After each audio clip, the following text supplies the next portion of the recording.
प्रभु यीशु मसीह के मधुर और मीठे नाम में आप सबको पास्टर सुजीत मसीह की तरफ से जय मसीह की। प्रियो, फिर से हम आपके सामने एक नया वीडियो लाए हैं। वीडियो का विषय है दशमांश देना भाग 2। उसमें हम देखेंगे कि परमेश्वर विश्वासियों को दशमांश देने के लिए आग्रह करता है। परमेश्वर जो भी कुछ एक विश्वासी को देता है उसमें से परमेश्वर 10% चाहता है कि आप उसको दें। फिर भूमि की उपज का सारा दशमांश, चाहे वह भूमि का बीज हो, चाहे वह वृक्ष का फल हो, प्रभु का ही है। यह प्रभु के लिए पवित्र ठहरे। व्यवस्था की पुस्तक उसका 27 अध्याय उसका 30 आयत ये बातें बहुत ही स्पष्ट तरीके से लिखी गई है। और ठीक इसी तरीके से व्यवस्था विवरण उसका 14 अध्याय उसका 22 आयत में भी ये बातें लिखी गई हैं कि बीज की सारी उपज में से जो प्रति वर्ष खेत में उपजे उसका दशमांश अवश्य अलग करके रखना। प्रियो, ये तो रही पुराने नियम की लिखित बातें। कुछ झूठे शिक्षक जैसे दानियल राज जैसे जो झूठे शिक्षक हैं, जो समाज में झूठी शिक्षाओं को दे करके समाज में एक असंतोष पैदा कर दिए हैं। उनका कहना है कि दशमांश तो पुराने नियम का है, नए नियम का कोई भी दशमांश नहीं है। मत्ती से लेकर प्रकाशित वाक्य में कहीं भी दशमांश का जिक्र नहीं किया गया है। तो मैं विशेष दानियल राज को मैं आग्रह करता हूँ कि बाइबल को ठीक से पढ़ें। उनको मालूम पड़ जाएगा कि नए नियम में भी दशमांश की शिक्षा दी गई है। आप मेरे साथ निकाल सकते हैं इस बात की पुष्टि के लिए कि नए नियम में भी दशमांश की शिक्षा पाई जाती है।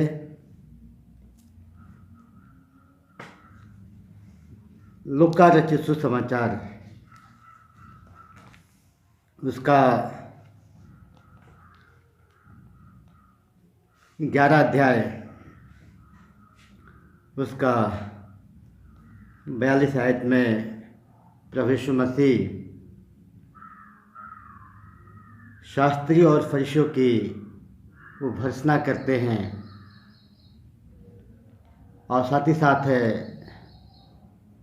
उनके दशमांश के प्रति ईमानदारी की वजह से उनकी प्रशंसा भी करते हैं। यहाँ पे हम आपकी सहायता के लिए पढ़ने जा रहे हैं कि परहेज फरीसियों, तुम पर हाय, तुम पुदीने और सुदाब का और सब भांति के साग पात का दशमांश देते हो, परंतु न्याय को और परमेश्वर के प्रेम को टाल देते हो। चाहिए तो था कि इन्हें भी करते रहते और उन्हें भी ना छोड़ते। ये बहुत ही स्पष्ट क्लियर कट शिक्षा है प्रभु यीशु मसीह की। प्रभु यीशु मसीह ने दशमांश की शिक्षाओं के क्रम को आगे बढ़ाया। प्रभु यीशु मसीह ने दशमांश देने के लिए शास्त्रीय फरिश्तों की प्रशंसा की, उनका समर्थन किया। यदि यीशु मसीह को लगता कि दशवांश पुराने नियम का है, नए नियम का नहीं है, तो प्रभु यीशु मसीह शास्त्रियों और फरीसियों से कह देते कि तुम्हें अब दशवांश देने की कोई ज़रूरत नहीं है। प्रभु यीशु मसीह ने दशवांश देने के लिए उनका समर्थन किया, और वो हमसे और आपसे भी ये चाहते हैं कि हम यदि परमेश्वर को ज़्यादा ना दे सके तो कम से कम दशवांश तो अवश्य दें। वैसे आपके ऊपर डिपेंड करता है कि आप परमेश्वर को किस अनुपात में आप देते हैं। हम आपकी सहायता के लिए हम पढ़ने जा रहे हैं, मेरे साथ निकाल लीजिए लूका रचित सुसमाचार, उसका 20 अध्याय, उसका 25 आयत में प्रभु यीशु मसीह ने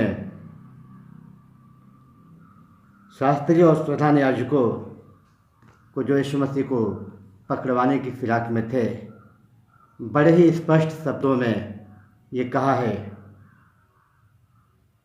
कि उसने उनसे कहा, तो जो केसर का है वह केसर को दो, और जो परमेश्वर का है वह परमेश्वर को दो।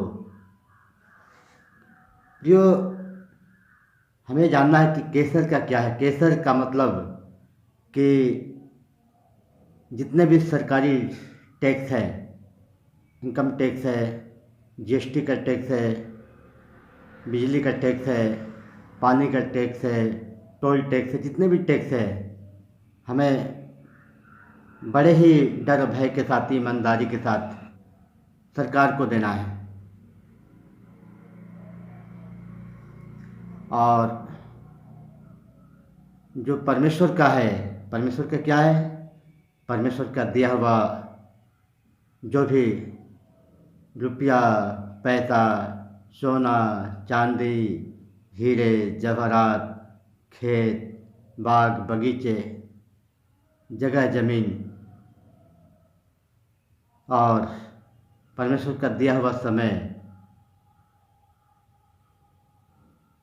एक दिन और रात में 24 घंटे होते हैं, और 24 घंटे का जो दशवांश है 2 घंटा 40 मिनट हमें और आप सब विश्वासियों को परमेश्वर को देना चाहिए।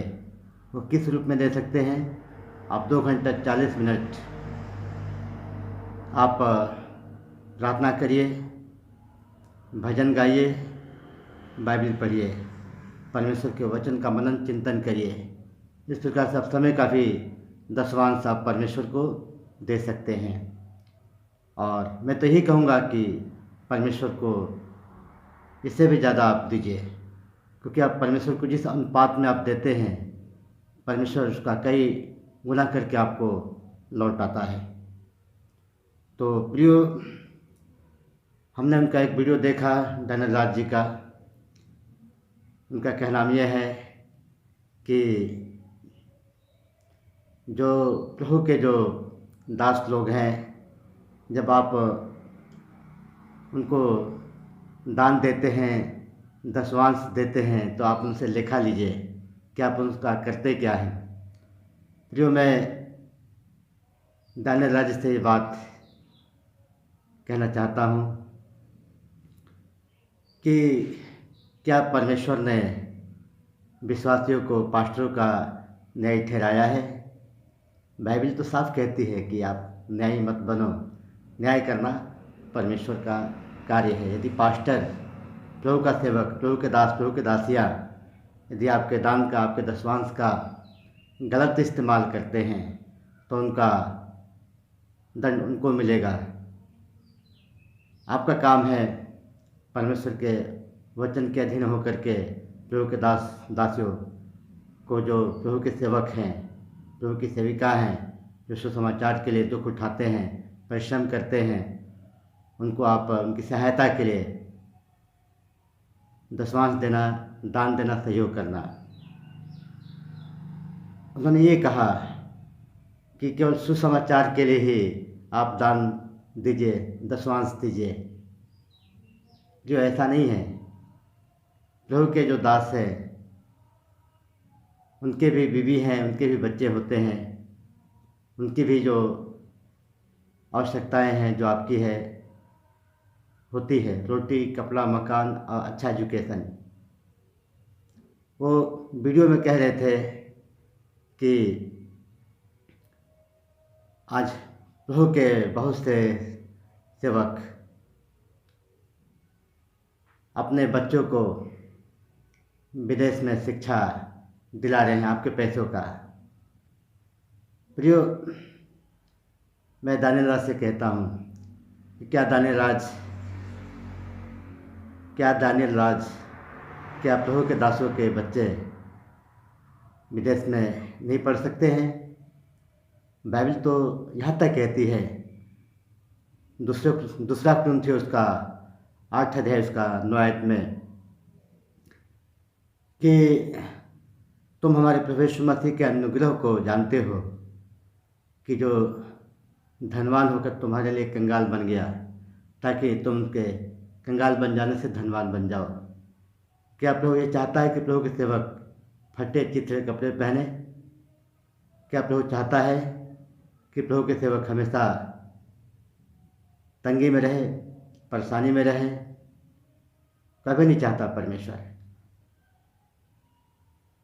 यदि परमेश्वर चाहता तो इस वचन के मुताबिक तो कंगाल नहीं बनता। प्रभु यीशु मसीह चाहता है कि हर सेवक और सेवकी के हर विश्वासी धनवान बन जाए। और ये वक्तव्य ये दर्शाता है कि वो कहीं न कहीं प्रभु के जो सामर्थी दास है, जिनके पास बड़ी कलीसिया है, जिनके पास करोड़ों का इनकम है, उससे कहीं न कहीं वो जलन करते हैं। उनके अच्छे खाने से, उनके होटल में ठहरने से, उनके घूमने फिरने से, उनकी सेवा से, उनके विदेश जाने से, उनके बच्चों को विदेश में पढ़ाने से कहीं न कहीं ये जलन रखते हैं। भाई दानियल राज, ये विचार आपके लिए बहुत ही गलत है।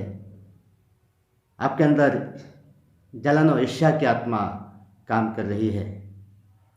आप मसीही समाज से, विशेष प्रभु के दासों से, प्रभु की दासियों से आप माफ़ी मांगिए। मैं आपसे यही आग्रह करूँगा। आप माफ़ी मांगिए तो छोटे नहीं हो जाएंगे, बल्कि मसीही समाज की दृष्टि में आपका दर्जा और ऊंचा हो जाएगा, क्योंकि आपने अपने बातों से मसीही समाज को बहुत दुख पहुंचाया है। आपने सबको एक लाठी से हाँका है। ये गलत है। 5 उंगली बराबर नहीं होती है। प्रियो, आप देख सकते हैं कि जब भी कोई प्रभु का दास आपके पैसे का गलत इस्तेमाल करता है तो वो निश्चय ही परमेश्वर के द्वारा दंडित किया जाता है। पुराने नियम में आप देख सकते हैं कि एली महायाजक के 2 बेटे होप्नी और पिनहास, जो मिलाप के तंबू में रहा करते थे और परमेश्वर की सेवा टहल किया करते थे, और साथ ही वहाँ पे जो स्त्रीय पुरुषों के द्वारा लाया जाने वाला भेंट था, उसमें वो लालच करके छीना झपटी किया करते थे और सेवा टहल करने वाली स्त्रियों के साथ वे व्यभिचार करते थे। तो क्या ये बात परमेश्वर को नहीं मालूम थी? क्या परमेश्वर ने उनका इंसाफ नहीं किया? परमेश्वर को मालूम थी ये बात, और परमेश्वर ने उनका इंसाफ किया। देखते हैं कि उनके इस गलत बर्ताव की वजह से परमेश्वर क्रोधित हुआ और परमेश्वर ने उनको फ़लस्तीनियों के साथ युद्ध में जब इसराइली गए तो उनको मरवा दिया। हमारा परमेश्वर न्यायी है, वो न्याय करता है। तो आप इस उद्देश्य को पहचानिए।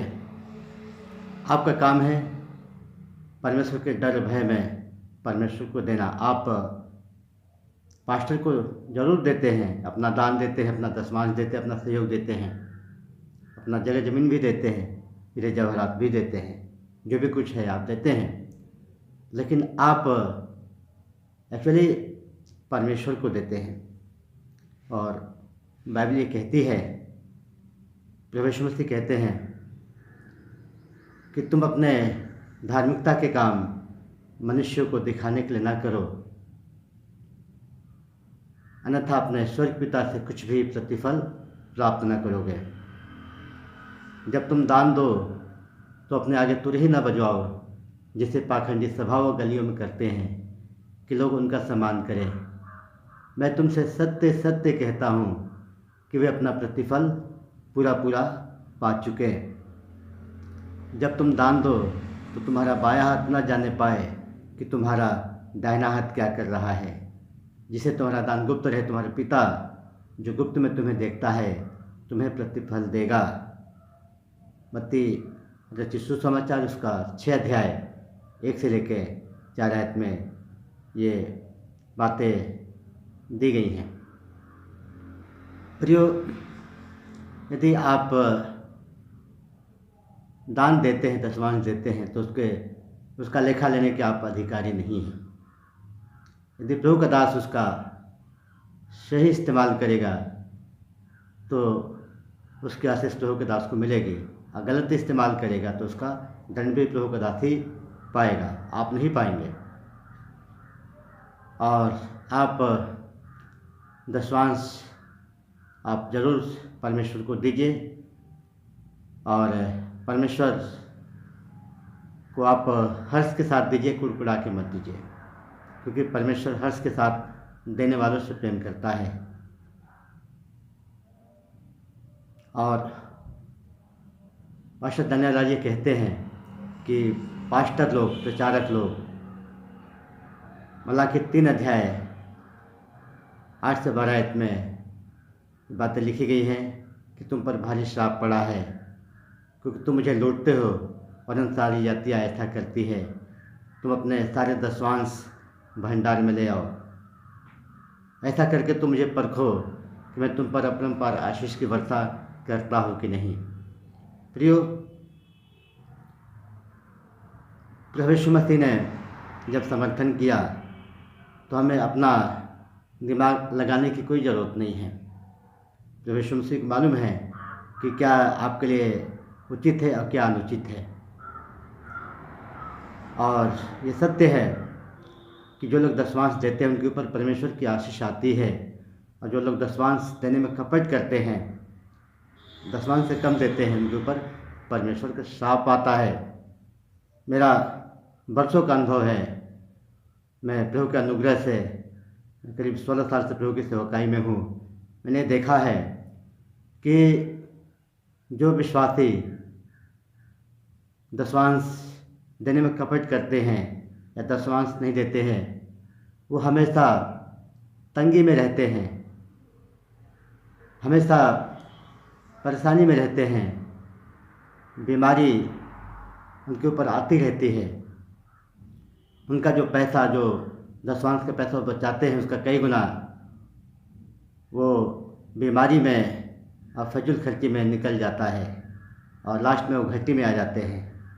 और हमने ये देखा है, हमने ये पाया है कि जो विश्वासी ईमानदारी से दशमांश देते हैं या देने की कोशिश करते हैं, उनके ऊपर परमेश्वर की बरकत होती है, परमेश्वर की आशीष होती है। बहुत सी गवाही हमारे पास है। और मैं दशमांश के बारे में नहीं जानता था। मैं मेथोडिस्ट कलीसिया का मैं सदस्य रहा हूँ। 4 पीढ़ी पहले हमारे कुल के प्रभु यीशु मसीह को अपना सेवियर ग्रहण किए। कलीसिया नामधारी कलीसिया थी। दशमांश की शिक्षा मुझे नहीं दी गई थी, लेकिन जब मैं यूपी मिशन में जब मैं सेवा करता था तो मुझे दसवांश की शिक्षा मिली और मैंने दसवांश देना शुरू किया और परमेश्वर ने मुझे आशीष देना शुरू किया। आज प्रभु ने मुझे एक अच्छा फैमिली दिया है, अच्छे बच्चे दिए हैं और प्रभु ने एक अच्छी सेवा दी है। मैं प्रभु का धन्यवाद देता हूँ। प्रभु हमारी हर एक आवश्यकताओं को पूरा करता है। प्रियो, आप झूठे शिक्षकों के शिक्षाओं पे अमल मत करिए। आप बाइबल को पढ़िए, ठीक से पढ़िए, आपको मालूम पड़ जाएगा कि बाइबल दसवांश के बारे में क्या कहती है। यदि आप झूठे शिक्षकों के शिक्षाओं को सुनेंगे तो आप अपना बहुत नुकसान करेंगे। झूठे शिक्षक जो शैतान के वाहक है, शैतान के माध्यम है, शैतान उनके अंदर बैठ करके आपको शिक्षा देगा कि तुम्हें दसवांश देने की ज़रूरत नहीं है, कोई श्राप नहीं पड़ेगा। मेरा दावा है कि उन पर भारी श्राप पड़ेगा और ऐसा करके वो मसीही समाज का बहुत नुकसान कर रहे हैं, अपूर्णनीय क्षति कर रहे हैं जिसका कोई भरपाई नहीं हो सकता है। ऐसे शिक्षकों की बातों में आके अपने आशीषों को खोएंगे। यदि आप दसवांश से ज़्यादा नहीं दे सकते हैं तो कम से कम परमेश्वर को दसवांश अवश्य दीजिए, क्योंकि प्रभु यीशु मसीह ने दसवांश देने के लिए समर्थन किया है। आप यीशु मसीह को यदि आप अपना सब कुछ मानते हैं, अपना मुक्तिदाता, अपना उद्धारकर्ता मानते हैं, यीशु मसीह को अपना सच्चा परमेश्वर मानते हैं, तो यीशु मसीह कहते हैं यूहन्ना रचित सुसमाचार उसका 14 अध्याय इसका 15 आयत में कि यदि तुम मुझसे प्रेम रखते हो तो मेरी आज्ञाओं का पालन करोगे। मेरी आज्ञाएं कठिन नहीं है। तो प्रियो, आपने देखा पवित्र शास्त्र बाइबल से कि परमेश्वर दसवांश देने के लिए आग्रह करता है कि आप दसवांश दे। दसवांश देना एक विश्वासी का सौभाग्य होता है। एक विश्वासी का सौभाग्य कि हम परमेश्वर को दे रहे हैं। परमेश्वर से लिया और परमेश्वर को दिया, ये बहुत सौभाग्य की बात है। और बाइबल कहती है कि हम जो है सुसमाचार के लिए दें, प्रभु के दासों की आवश्यकताओं को पूरा होने के लिए दें, उनके रोटी, उनके कपड़ा, उनके मकान, उनके बच्चों की शिक्षा, अच्छी शिक्षा। क्या आप नहीं चाहते कि प्रभु के दासों के सेवक अच्छे सेवक बने, अच्छे गवर्नमेंट जॉब में जाएं, जज बने, IAS ऑफिसर बने, बड़े आर्मी ऑफिसर बने और देश की सेवा करें, प्रभु की सेवा करें। प्रियो, पहला कुरिन्थियों उसका 9 अध्याय उसका 14 आयत में पौलुस प्रेरित कहता है कि इसी रीति से परमेश्वर ने भी ठहराया है कि जो लोग सुसमाचार सुनाते हैं उनकी जीविका सुसमाचार से हो। प्रियो, एक प्रभु के दास की जीविका क्या है? प्रभु के दास की जीविका यही है कि प्रभु का वचन आपको बतावे और आप चाहे 10 परिवार हो चाहे 10,000 हो, आप क्योंकि प्रभु के दास से आप शिक्षा ले रहे हैं, आपका फर्ज होता है अपना दसवांश, अपना दान प्रभु के दास को देने का।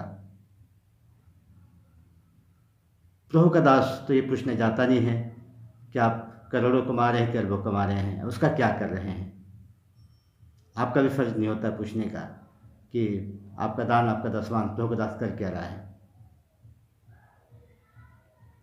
यदि गलत करेगा तो उसका गलत परिणाम मिलेगा उसको। और फिलिपियों की पत्री उसका 2 अध्याय उसका 4 आयत में प्रभु का कलाम कहता है कि प्रत्येक व्यक्ति अपने हित के नहीं वरन दूसरे के हित की चिंता करे। एक मैसेज तैयार करने के लिए प्रभु का दास कितना मेहनत करता है, कितना प्रार्थना करता है। और दानियल राज जैसे झूठे शिक्षक ये कहते हैं कि प्रभु के दासों को जो टीवी के माध्यम से या किसी भी माध्यम से अपना अकाउंट नंबर डालते यूट्यूब में चाहे फेसबुक में, आप उनको उनका वचन सुन के दशवांश या दान मत दो, सहयोग ना करो। प्रियो, मैं बताना चाहता हूँ कि हम सब विश्व सेवकाई में हैं। पूरा विश्व एक परिवार है, हमें मानते हैं, और पूरे विश्व के सेवकाई की जिम्मेदारी सेवकों के ऊपर है। और प्रभु ने उनको दान दिया है, वरदान दिया है, और दान वरदान दे करके उनको अपने सेवा में इस्तेमाल कर रहा है। उनकी जो ज़रूरतें हैं, उनकी ज़रूरतें जो है कैसे पूरी होंगी? उनकी ज़रूरतें आप सब प्रभु के वचन को सुनने वालों के द्वारा ही पूरी होती हैं। इसलिए आप उनको सहयोग करिए। वो भी प्रभु के जो भी भेंटें मिलता है, दशवांश मिलता है, उसका गलत इस्तेमाल वो नहीं करते हैं। कुछ लोग हैं करते होंगे, लेकिन सब नहीं हैं। पाँचों की बराबर नहीं होती है। आज बहुत सी संस्थाएं जो दान से चल रही हैं, जो भूखों को भोजन करा रही है, नंगों को कपड़ा पहना रही है, बीमारियों की शुद्धि ले रही हैं, सुसमाचार में अपना योगदान दे रही हैं, सेवकों को भेज रही है, मिशनरियों को तैयार करके भेज रही है, बाइबल कॉलेज चल रहा है, उसमें जो बाइबल की शिक्षा पाने वाले छात्र छात्राएं हैं, उनकी भी जो आवश्यकताएं हैं उसी सहयोग से पूरी हो रही हैं। तो आप ऐसे भ्रामक झूठे टीचर्स के बातों में आप मत आइए। आप परमेश्वर के वचन के आधार पे आप परमेश्वर के वचन का अध्ययन करिए, आपको सब बातों का जवाब मिल जाएगा। और मेरा आग्रह है डैनियल राज जी से कि आप जहाँ जहाँ आपने गलतियाँ किया है, जहाँ जहाँ प्रभु के दासों को आपने चोट पहुँचाई है, वहाँ पे एक और वीडियो बनाइए, उनसे माफ़ी मांगिए। प्रभु आपको आशीष देगा। फिर प्रियो, इसके बाद फिर एक और हम वीडियो आपके सामने लाएंगे, दशवांश भाग 3। इसके लिए आप प्रार्थना करिए और जय मसीह की। प्रभु आपको आशीष देगा।